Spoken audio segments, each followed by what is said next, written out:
నా ఊపిరి నీవే సఖియా పార్ట్ 92. మీరిద్దరూ ఎక్కడికి వెళ్ళారు? ఎందుకంత లేట్ అయింది? అంజలి ఆర్యని కోపంగా నిలదీసింది. ఆమె కోపాన్ని చూసి అతను నవ్వకుండా ఉండలేకపోయాడు. బన్నీకి భోజనం ఇప్పించడానికి బయటకు తీసుకువెళ్ళాను. ఆ తర్వాత దగ్గరలో ఉన్న ఒక ఆర్కేడీకి వెళ్ళాం. బన్నీ చాలా సరదాగా గడిపాడు. అమ్మా, అక్కడ చాలా సరదాగా ఉంది. మనం మళ్ళీ వెళ్ళాలి. ఆ ఆర్కిడ్ ఆ పిల్లాడి మనసులో అంతగా నాటుకుపోయింది. సరే నాన్న, నాకు ఖాళీ ఉన్నప్పుడు మనం మళ్ళీ అక్కడికి వెళ్ళి సరదాగా గడుపుదాం. ఇప్పుడు లోపలికి వెళ్ళి ఫ్రెష్ అయ్యి పడుకోవడానికి రెడీ అవ్వాలి. ఇంకలా చెప్పాక ఆమె ఆర్య వైపుకు తిరిగి, ఆర్య గారు, ఇప్పటికే చాలా లేట్ అయింది. మిమ్మల్ని ఇంకా ఇక్కడ ఉంచను. మీరు వెళ్ళొచ్చు ఉంది.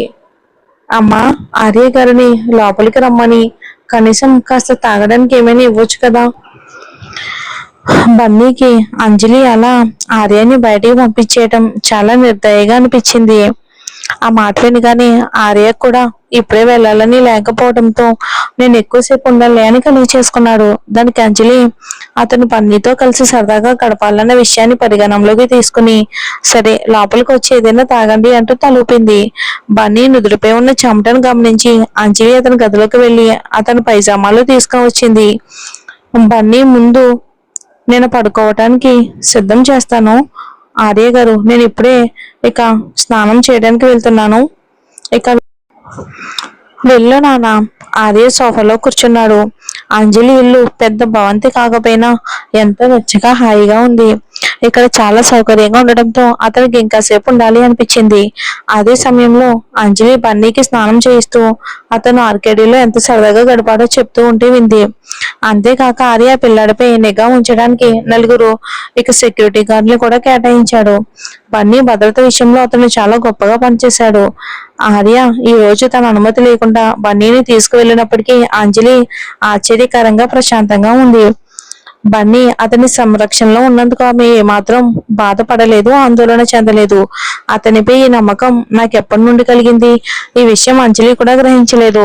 బన్నీ స్నానం చేసి తల స్నానం కూడా ముగించాక పైజామాలు వేసుకుని ఆర్య దగ్గరికి పరిగెత్తుకొచ్చాడు. చేతిలో ఒక రూబిక్స్ క్యూబ్ పట్టుకుని, ఆర్య గారు, దీన్ని ఎలా పూర్తి చేయాలో నాకు చూపిస్తారా అని అడిగాడు. ఆర్య ఆ రూబిక్స్ క్యూబ్ ని చేతిలోకి తీసుకున్నాడు. అతని సన్నని పొడవాటి వేల మధ్య ఆ చిన్న క్యూబ్ కి ప్రాణం పోస్తున్నట్టుగా కదిలించింది.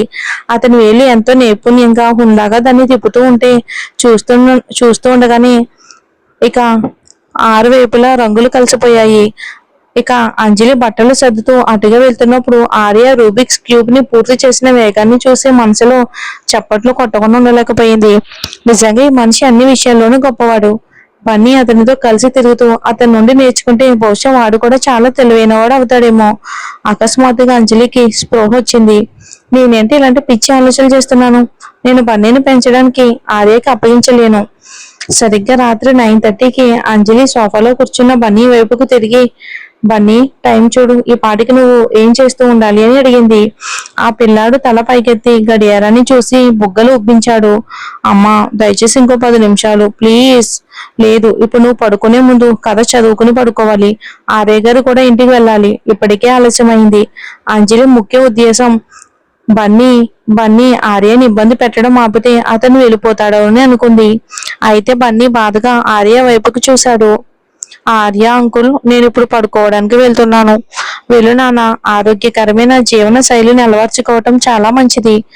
ఆర్య బన్నీని మెచ్చుకున్నాడు. చివరిగా బన్నీ ఆ ప్రోత్సాహాన్ని ఎంతో సంతోషంగా తన గదిలోకి వెళ్ళిపోయాడు.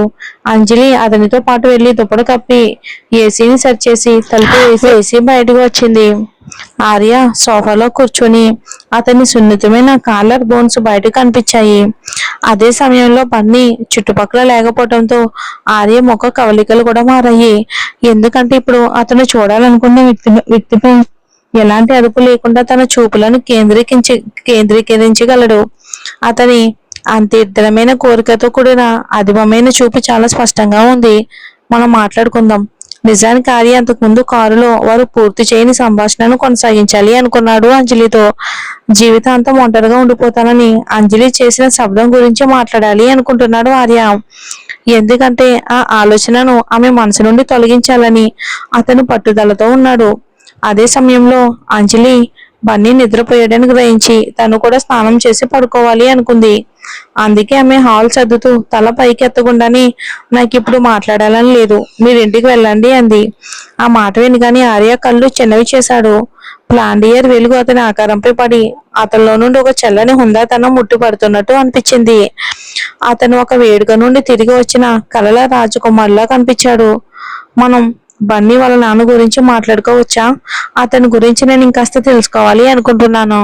ఆర్య అకస్మాత్తుగా తగ్గు గొంతుతో అన్నాడు అంజలితో. టేబుల్ తుడుస్తున్న అంజలి ఒక్కసారిగా ఆగింది. ఆమె ముఖంలో భావాలు కొద్దిగా మారాయి. అది తను కూడా మాట్లాడడానికి ఇష్టపడని విషయం. అందుకే ఆమె నిక్కచ్చిగా తిరస్కరించింది. దాని గురించి నేను మాట్లాడాలి అనుకోవట్లేదు. అదంతా గతం కాబట్టి దాని గురించి దాచుకోకుండా వదిలేయాలి.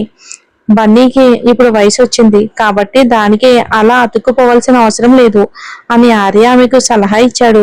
గతంలో ఆమెకు ఎదురైన బాధ వల్లే అంజలి ఇప్పటికీ ఒంటరిగా ఉండాలని నిర్ణయించుకుందని అతను అనుకున్నాడు. మరోవైపు అతను దయతో తనను ఓదార్చాలి అనుకున్నాడని అంజలికి తెలుసు.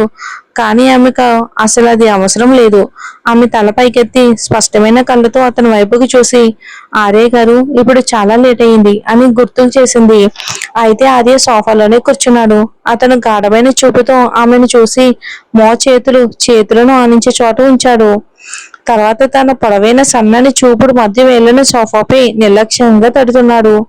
అతను వెళ్లే ఉద్దేశంలో ఉన్నట్టు అస్సలు కనిపించలేదు అంజలికి.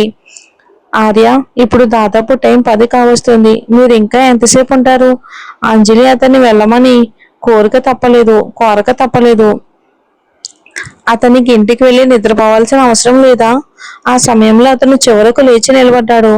తర్వాత అతను కావాలని తన కారు తాళాలను సోఫాపై వదిలేశాడు. అతను ద్వారం వైపుకి నడిచి హాల్లో ఉన్న అంజలి వైపుకు తిరిగి, దయచేసి నా కారు తాళాలు అందించండి అన్నాడు ఆర్య.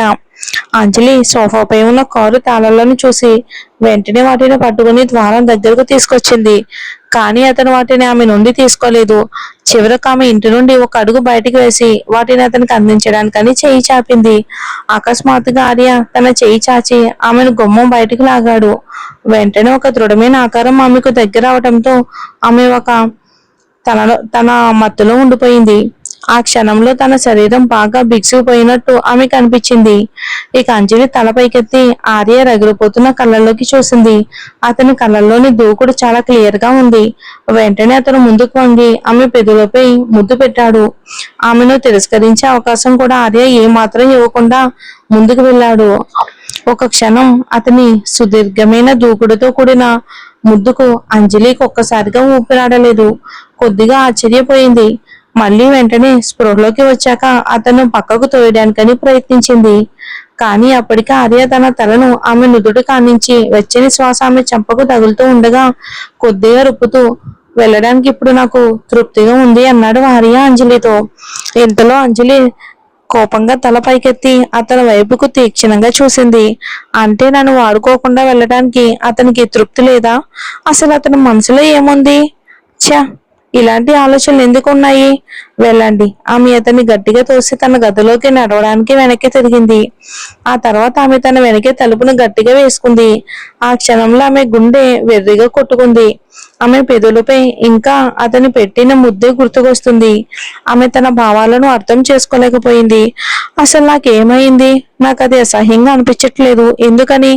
ఆశ్చర్యంగా ఇది చాలా ఆహ్లాదకరంగా, మనసుకు ఆనందంగా అనిపిస్తుంది. అంజలి ఒక రకమైన మైకంలో ఉన్నట్టుండి వెంటనే తన మనసులోని ఆలోచనలను బలవంతంగా పక్కకు నెట్టింది. ఆ తర్వాత ఆమె బట్టలు తీసుకుని వాష్రూమ్ గదికి వెళ్ళింది.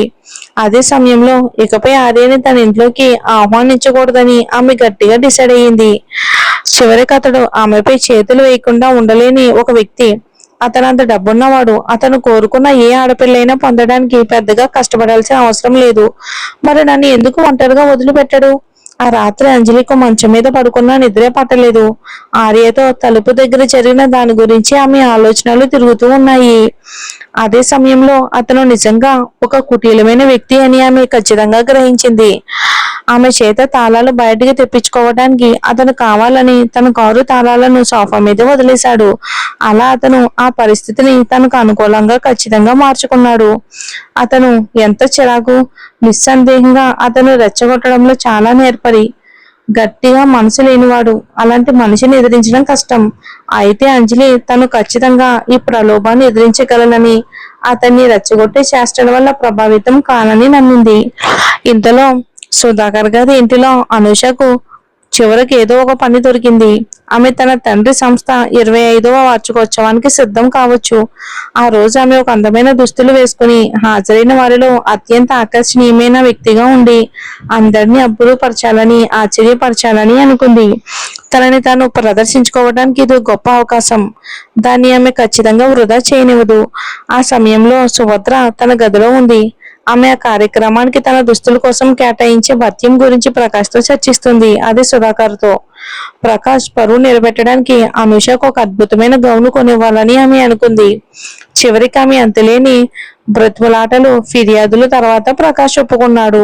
ఆ కార్యక్రమం కోసం ఆ తల్లి కూతుళ్ళు అలంకరించుకోవడానికి 2 లక్షల రూపాయలు కేటాయించాలని నిర్ణయించుకున్నాడు. సహజంగానే ఆ మొత్తం సరిపోదని సుభద్ర కనిపించిన ప్రకాష్ నుండి అంత మొత్తం రాబట్టగలిగినందుకు సంతోషించింది. ఆమె రేపు ఎల్లుండి అనూషను తీసుకుని ఒక గౌన్ ఎంపిక చేయాలని డిసైడ్ అయ్యింది. ప్రకాష్ ఆ కార్యక్రమాన్ని అంజలికి కూడా ఆహ్వానించాడని తెలిసాక అంజలి అందరి దృష్టిని ఆకర్షించకుండా చూసుకోవాలని సుభద్ర నిర్ణయించుకుంది. అనుష మాత్రమే ఆ కార్యక్రమానికి ఏకైక తారగా వెలగాలి. మరుసటి ఉదయం అంజలి బన్నీని స్కూల్ కి తీసుకెళ్తూ వార్షికోత్సవం ఎందుకు హాజరవటం గురించి అతనితో మాట్లాడింది. మరి చూద్దాం ఏం జరుగుతుందో.